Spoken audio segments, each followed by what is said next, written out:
Welcome back to the Lucky Labo YouTube channel. If you're new here, my name is Bill. I own and operate Lucky Labo. We are a JDM parts accessory store focusing on 1990s Nissans. I felt like it was time to give some serious updates about the S13 as the build process has pretty much completed.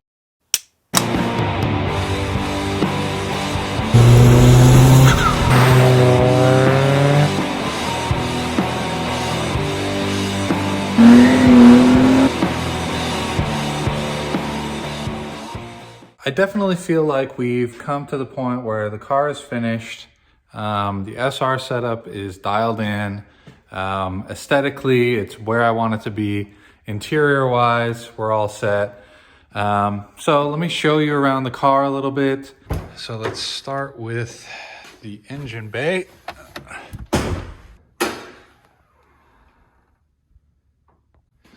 All right, so we got some light on it so you can see all the details. Basically, we have a S13 SR20. Previously, we had a Greddy manifold. We went to the stock unit. I just feel like the torque and power band are better with that setup. We now have the OEM manifold, turbo manifold on here. We have an S14 heat shield that we had to slightly modify to get to work. I'm very happy how that looks. We have a Greddy air filter, OEM Z32 MAF. This Greddy pipe, which makes all the induction noises. Turbo surge amplifies that noise. So yeah, pretty simple. Evolve radiator by HPI. We have some Nismo bits here and there. Greddy intercooler. So overall, pretty simple setup. We have the Wiring Specialties wiring harness. We tucked it as much as we could on this side. And then we have a old school Greddy boost controller hooked up over here. And then the star of the show is really this MMP turbo. You can't really see too much of it, but you can see that fancy wastegate that's painted in the Naoki Nakamura purple. So with this setup on a stock ECU tuned by RS Enthalpy, we are making around 310 wheel horsepower. So that is due to the MMP turbo. We have 555cc injectors. We have the Z32 MAF, and then that's pretty much it. We do have HKS 256 cams. Those are a drop-in cam, so it really just helps the top end a little bit so the horsepower doesn't fall off towards redline. Other than that, it's very simple. Tried to do sort of a minimalist OEM style build here. Originally, we were going with sort of like a resto mod using vintage parts and some modern parts. But here it is. This is the final form, just to give you guys a view of everything. You will notice that the firewall is really clean. We have some GK Tech brake lines that we've routed underneath the subframe with some heat shielding on it. So that helps to clean that up. The brake booster line has been shortened. So this goes directly over to the intake manifold on that side. Just some simple things to help clean it up and just make it simple. Everything is still accessible and serviceable on this setup.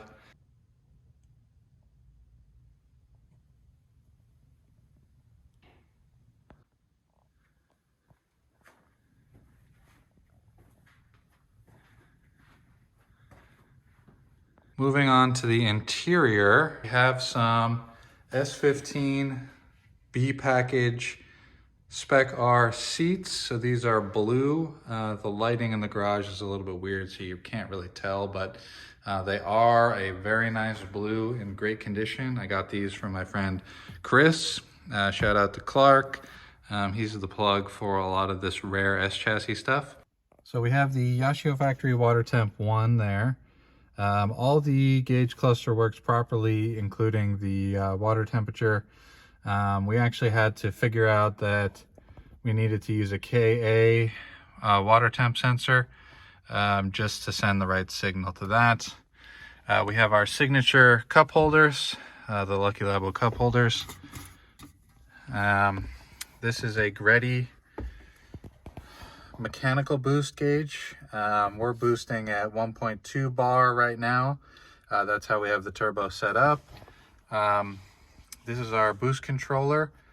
So we're able to switch between high and low boost, and then we can also change how aggressive we want the boost to come on. And then we also have some Sylvia S15 Spec R floor mats and some B package S15 seats. So overall, the interior is very clean, minimalistic, the way I wanted. I love the green gauges. That's something I do to all my cars. Just trying to create a signature there. I think it looks the best. It's the most contrast, and at night, you know, it doesn't hurt your eyes to look at green. It's one of the most calming colors, so that's why I chose that. As far as the exterior goes, we have AVS wheels and a 16x8 in the rear, 16x7 in the front. I think the offset is around plus 38 on these. We don't have any spacers, so as you can see, it's not hella flush, but it's very functional. We also have some RE71R tires on this, so we are not playing around. BombX body kit, side steps, the rear spats, which I think is the best feature. From the rear, it just looks so great. And then we have the front bar, as the Australians refer to it. So we're using the JDM split running lights, turn signal. Those look pretty good in contrast with the bumper. Still have the flip up headlights, so it's a one via look. I love that. But yeah, just take it all in.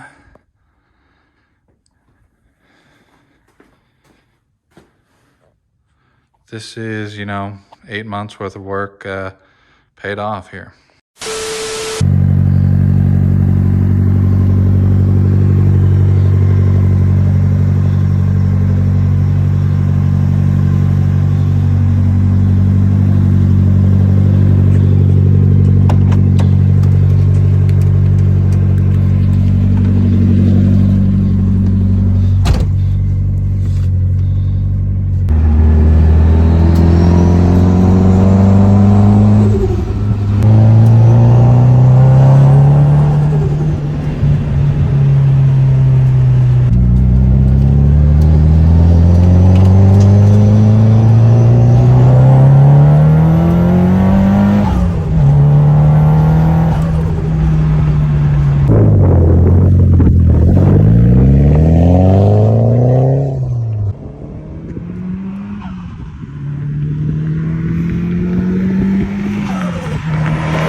I've also updated my garage setup a little bit.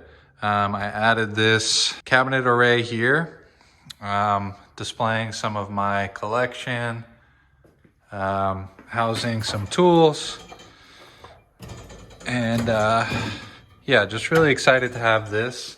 It would have been nice to have that when building this car, but you know, good things come in time. So super excited about that. We have some raised wheels. These are the 57 DR in the neon pink and then the neon green. These are super cool. We have these in the 18 by 9.5 plus 22. We have a set of each. I had to get these when I saw them because they're discontinued. You really can't get a hold of them. Obviously, they were made iconic by Naoki Nakamura. Now he's sponsored by a different company, but still uses the same sort of signature neon look. So maybe keeping these for a future project, maybe selling them. If you are interested, hit me up. Here are the specs. Perfect spec for S chassis. And then also we have our Nismo Clubsport Wheels. That's going on the Z, so the Z will be back during this episode. But anyways. So yeah, that's it for updates on the S13 and my garage. Hopefully we can get the Z back in time for this episode. We can show you how the paint came out. And we might be able to mount these wheels and tires and get that all dialed in. Hey, the Z is back. Don't mind me, just got a haircut. The Z is back from paint. Looks beautiful, looks great. It's actually a nicer day out today. It's been in the 20s and below freezing for the last month and a half. So haven't really got that much footage outside. So what we're gonna do today, we're going to bring the Z to get these Nismo Clubsport wheels mounted.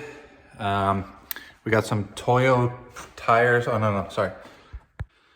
We have some Bridgestone tires that we're gonna put on there. A Potenza sort of,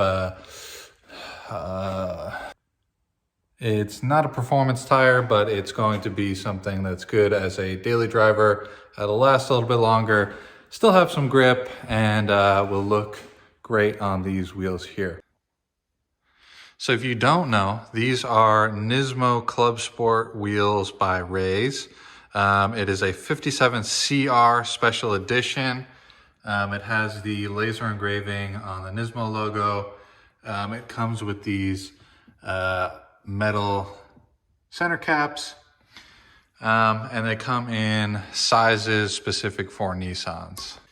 So what we have for the front, again, these are super limited edition. I forget how many sets they made, but I think it was around 100 or 200 sets for the entire world.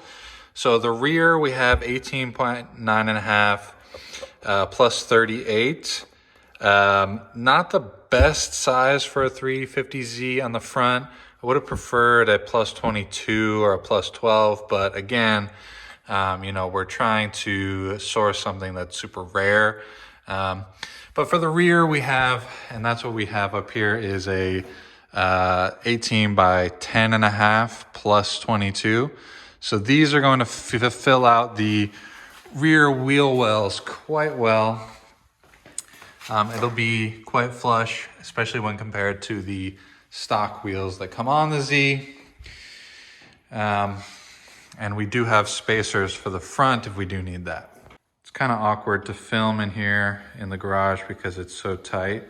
But anyways, we are not going to put coilovers on this car. Most everybody, their first thought would be like, let me slam this thing to the ground. Let me freaking put some coilovers on here, convert the rears to true coilover. My plan for this is to try to find some Nismo S-Tune suspension. So it's a replacement for the shocks and springs in the front and the rear, tuned by Nismo to be a little bit lower and have just overall better performance. So you can see, a stock Z ride height is actually quite low. I really don't want this to be any lower, as it's my wife's pretty much daily driver. And it's going to be, a car that we drive a lot, get a lot of use out of. So we just want the functionality of a good ride height, but then also the performance of the Nismo parts. One little Easter egg about the paint job. Here, check this out. You see anything weird with that? Oh, it says Zos. This is the Zos edition 350Z. not to harp on this too much, but I think the painter just didn't realize what he was doing when he put this back on. So we have to wait until the paint cures to take this off and get the heat gun on there. But we do have a Fairlady Z logo we want to put on. Obviously, this isn't a JDM model, but it's a girl's car, and I think, you know, the Fairlady name is kind of girly, and that's why they call it a 350Z in America, because everyone is too insecure to deal with that. Anyways.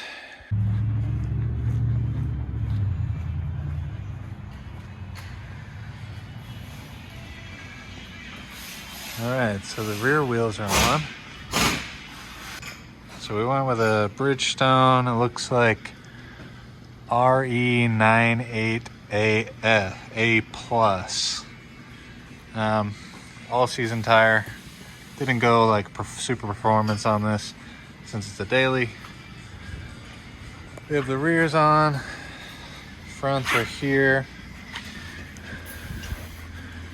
These are the plus 38 offset. So we actually had trouble clearance on this arm here. So right now, we got Zach over here putting on extended lugs so we can put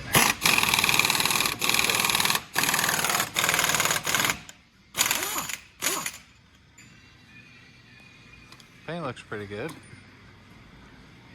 Some areas that are not perfect, but overall happy with it. Okay. Can you grab a light note over there? All hands on deck. Assistant mechanic.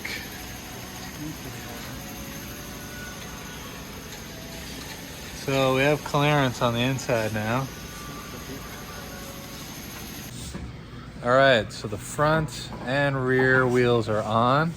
That looks awesome.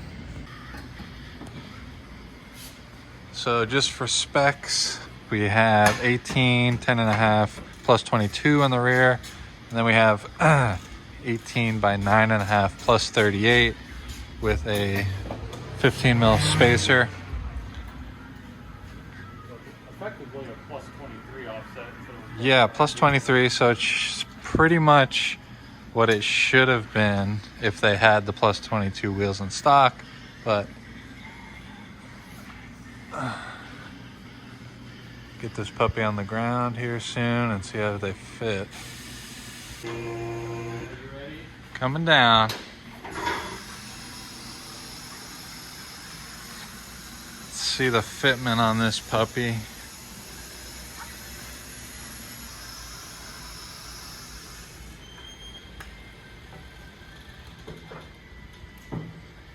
It's like a goddamn monster truck. Pretty good. The rears don't look like they're poking out too bad.